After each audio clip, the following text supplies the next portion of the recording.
জঙ্গির সন্দেহে এবার গুজরাটে গ্রেপ্তার হলো বাংলার ৩ যুবক।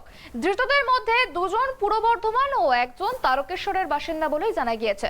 গোপন সূত্রে খবর পেয়ে অভিযান চালিয়ে রাজকোটের শনি বাজার থেকে ৩ জনকে গ্রেপ্তার করেছে গুজরাট পুলিশের সন্ত্রাস দমন শাখা। ধৃতদের কাছ থেকে একটি দেশি পিস্তল এবং ১০ রাউন্ড গুলি উদ্ধার হয়েছে বলেই সূত্রের খবর।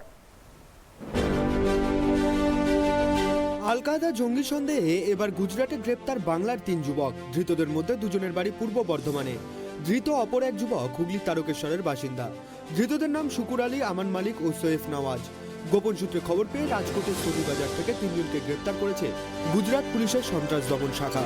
ধৃতদের কাছ থেকে একটি দেশি পিস্তল এবং ১০ রাউন্ড গুলি উদ্ধার করা হয়েছে বলে সূত্রের খবর। জানা গিয়েছে ধৃত ৩ জনের মধ্যে শুকুর আলী ও সৈয়ফ নওয়াজের বাড়ি পূর্ব বর্ধমানে। ধৃত আমান মালিক তারকেশ্বরের বাসিন্দা। গুজরাট এটিএস এর পুলিশ সুপার জানিয়েছেন ধৃতদের সঙ্গে জঙ্গি সংগঠনের আল কায়দার যোগ রয়েছে বলে তারা সন্দেহ করছেন। টেলিগ্রাম সোশ্যাল মিডিয়া অ্যাপের মাধ্যমে আল কায়দার জঙ্গিদের সঙ্গে তাদের যোগাযোগ গড়ে ওঠে বলে জানতে পেরেছে পুলিশ। তাদের কাছ থেকে একাধিক জিহাদি কার্যকলাপের বই মিলেছে বলেও দাবি পুলিশের। ধৃত শুকুর আলীর বাড়ি পূর্ব বর্ধমানের পূর্বস্থলী ১ নম্বর ব্লকে নাদনঘাটের ঘোলা এলাকার বাসিন্দা শুকুর আলী। শুকুরের বাড়িতে তার মা বাবা দুজনেই রয়েছেন। গুজরাটের জঙ্গি যোগে ছেলের গ্রেপ্তারি জেনে তার পরিবারের সদস্যরা অবাক। বাবা মা দুজনেরই দাবি তাদের ছেলের সঙ্গে কোনো জঙ্গি সংগঠনের যোগ নেই। গত বছর কালীপুজোর সময় বাড়ি থেকে গুজরাটের রাজকোটের উদ্দেশ্যে রওনা দেন শুকুর। তারপর এখনও সে বাড়ি ফেরেনি। শুধু পরিবারই নয়, শুকুরের প্রতিবেশীরাও মনে করেন শুকুরকে ফাঁসানো হয়েছে। না, আমার ছেলে সেরকম ছেলে না। আমার ছেলে হাতা ছেলে, সাধারণ বুদ্ধি নেই ওর। পুলিশ কি আপনাদের সাথে যোগাযোগ করেছে? না, পুলিশ করেনি। আপনারা কি করে জানলেন? আমরা তো তার মুখে শুনেছি।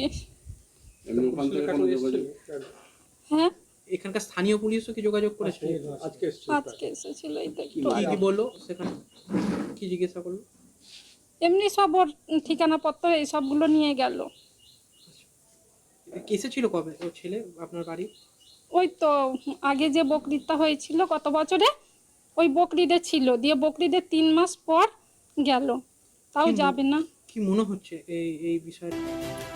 সূত্রের খবর, ধৃতদের এদিন স্থানীয় আদালতে তোলা হয়। তাদের ১৪ দিনের এটিএস হেফাজতের নির্দেশ দিয়েছে আদালত। পূর্ব বর্ধমান থেকে কল্যাণ দত্তের রিপোর্ট, ট্রাইব টিভি।